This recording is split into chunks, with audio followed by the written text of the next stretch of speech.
Place maintenant à la chronique culture de 64 minutes. C'est avec Dominique Chimbakala qui va nous rejoindre et elle nous emmène ce soir à Hong Kong qui s'ouvre, 43e édition, et il est question de cinéma français. Accroche-toi, bébé, accroche-toi. Accroche-moi des baisers, accroche-moi. Accro à ta bouche, je suis croque de toi. Ça fait boum, je craque quand tu me dis tout. Pas que c'est si tout. Oh là là, c'est si tout, tout, tout, tout, tout, tout. C'est si doux. Oh là là, c'est si tout, tout, tout, tout, tout, tout.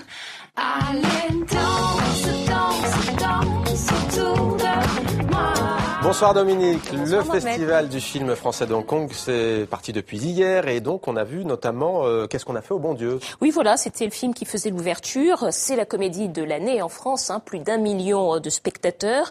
C'est l'histoire d'un couple pas franchement ouvert à la diversité, dont les 4 filles épousent successivement Mohamed, un juif, un maghrébin, un chinois et même un noir. Alors, c'est un film aussi surprenant cela puisse disparaître, qui a beaucoup plu aux distributeurs de Hong Kong. Alors, le réalisateur et l'un des comédiens du film sont sur place actuellement pour le présenter. Oui. Philippe de Chauvron et Frédéric Shaw sont arrivés dans la patrie de Bruce Lee. Ils ont présenté leur film et ils ont reçu un très très bel accueil de la part des professionnels du cinéma, mais aussi de la part du public. On va regarder ça en reportage. Je suis très fier de présenter mon film aux gens d'ici. Et puis aussi, il y a une grosse communauté française, européenne. Donc, je pense que le film va intéresser plein de gens à Hong Kong.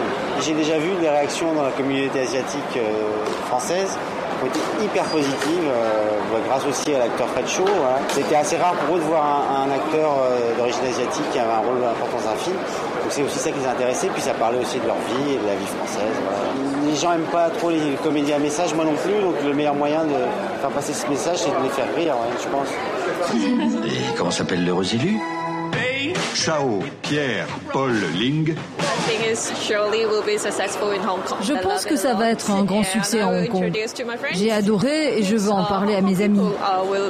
Les Hongkongais aiment voir différentes sortes de films et ce film est plein d'émotions et vraiment, vraiment drôle. Il y a des choses rigolotes sur la culture chinoise lorsqu'ils disent que les Chinois n'ont pas d'humour et ça, c'est déjà très drôle. J'en vois deux qui sourient pas là. Bougeons plus.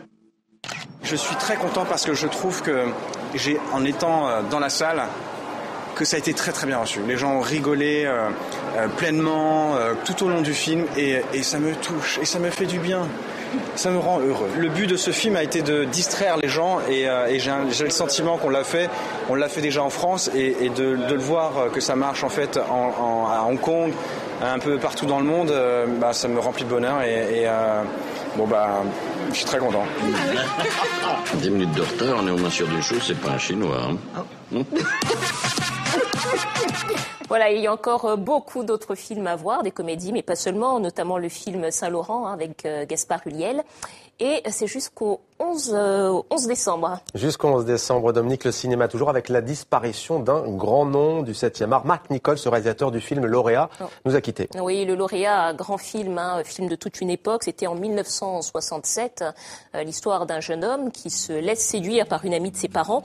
Film grâce auquel Mike Nichols avait obtenu un Oscar. Film aussi grâce auquel Dustin Hoffman est devenu une célébrité du cinéma. Et puis, film avec une chanson inoubliable, Mrs. Robinson de Simon et Garfunkel. On va écouter un petit extrait.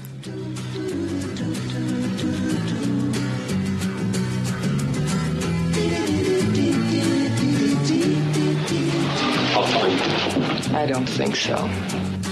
Voilà, Mike Nichols est décédé à l'âge de 83 ans mercredi. Il était aussi le réalisateur de Qui a peur de Virginia Woolf avec Elizabeth Taylor. Et puis un dernier mot de l'ouverture du Salon du Livre à Montréal, Dominique. Oui, juste pour vous dire que c'est la 37e édition, qu'il est ouvert depuis hier et qu'un hommage a été rendu au romancier canadien d'origine haïtienne, Dany Laferrière, qui a reçu un prix symbolique d'immortalité pour lui témoigner d'une reconnaissance éternelle pour son amour de la langue française. Merci beaucoup, Mrs. Dominique.